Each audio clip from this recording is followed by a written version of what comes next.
Hey everybody, it's me, Gregory Mannarino. How are you today? It is Wednesday, May 9th, 2018. So people, here's what's going on right now. And I want to cover this. It's really important and put a perspective on what is going on here. So right now in the UK, they have experienced yet another yield curve inversion.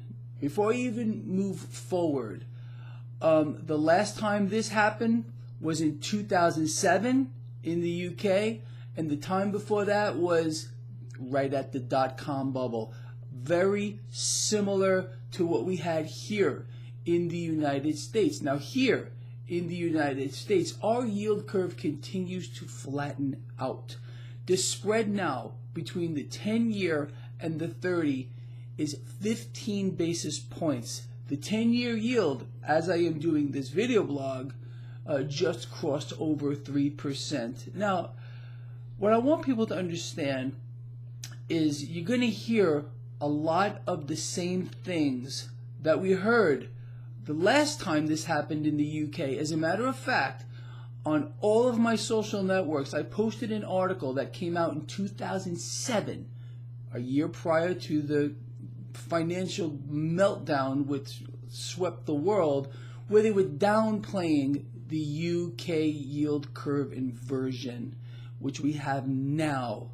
And this guy's been warning about for a very long time. There's no way to stop this. It's happened over there now. It's going to happen here as well. There is no doubt about it. And the last time it happened here, we experienced the 2008 market crash. Time before that, the dot-com bubble. Now keep this in mind.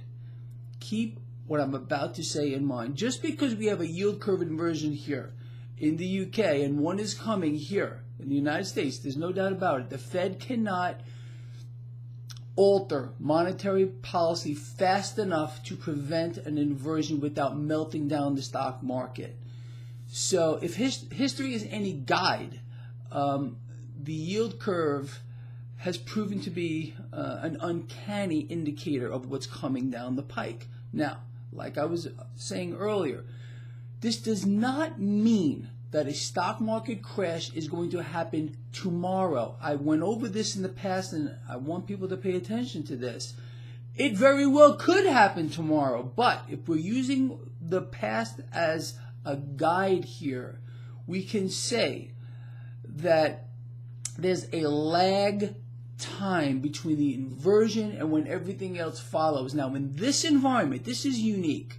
This environment is unique to a certain degree. It really is. Why is it unique? Because here in the United States especially, the stock market is being used as a political tool. There's no doubt about it. So what is going to happen here is you can expect probably even more effort to prop up this stock market through the midterms, despite what's going to happen here with the yield curve. Again, right now, the 10-year yield is over 3%. Stocks are about at the flat line right now. They're not doing too much. They're trying to put out a gain. Very well, maybe end the day higher. But a lot of effort is going to be put into this market to prop up that bond market to keep stocks higher. Again, it's fake. It's not real. It's being used as a political tool, which is very, very sad. I don't see any justification for this. There are going to be a lot of people out here who are going to say, well, Trump has to do this. Why? Why does Trump have to do it? So he doesn't get impeached or whatever it might be? I don't care. I don't care. Any kind of rigging in the market, any kind, I am against. And again, this entire rigging really got started under President Obama and his Federal Reserve. But that's neither here nor there. Let's talk about the now. Again, the now is very simple. UK has now experienced a yield curve inversion. The last time this happened was in 2007, which led to a big meltdown over there. And was downplayed. So what you can expect, people, start listening to this on the mainstream. They're going to continue to downplay it. Oh, it doesn't mean anything. Oh, ignore the yield curve. Just like Warren Buffett said a couple of days ago. Remember Warren Buffett said, oh, stocks are not in a bubble. Remember that this man said the same thing just prior to the last stock market crash. So you've got to ignore these things. It's unbelievable, people. So anyway, go look for that article. I posted it all over my social networks if you're interested in seeing how they were talking about the UK yield curve at that time. And it's interesting because we're going to see the same exact things now. They got to keep people in line. They got to keep people brainwashed.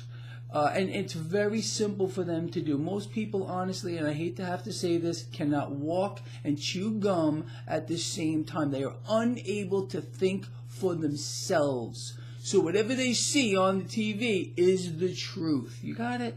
I know you got that. But anyway, and again, no reason to panic here. Just because they have an inversion, we do not have one yet. Our yield curve continues to flatten out. They're going to prop it up, I believe, and even when, and we are going to get a yield curve here in the United States, that does not mean we're going to get an imminent market crash. We need to watch these things because the yield curve is a leading indicator. And that's where we're at, people. It's very important to understand. If you think this has been important, please do me a favor. Share this video. Give me a thumbs up because you're not going to hear this anywhere else. I could just about guarantee it. Do you think the Confederacy of Dunces is going to let anyone know what's going on? I don't think so. All right, we'll talk about this at the end of the day. See you then.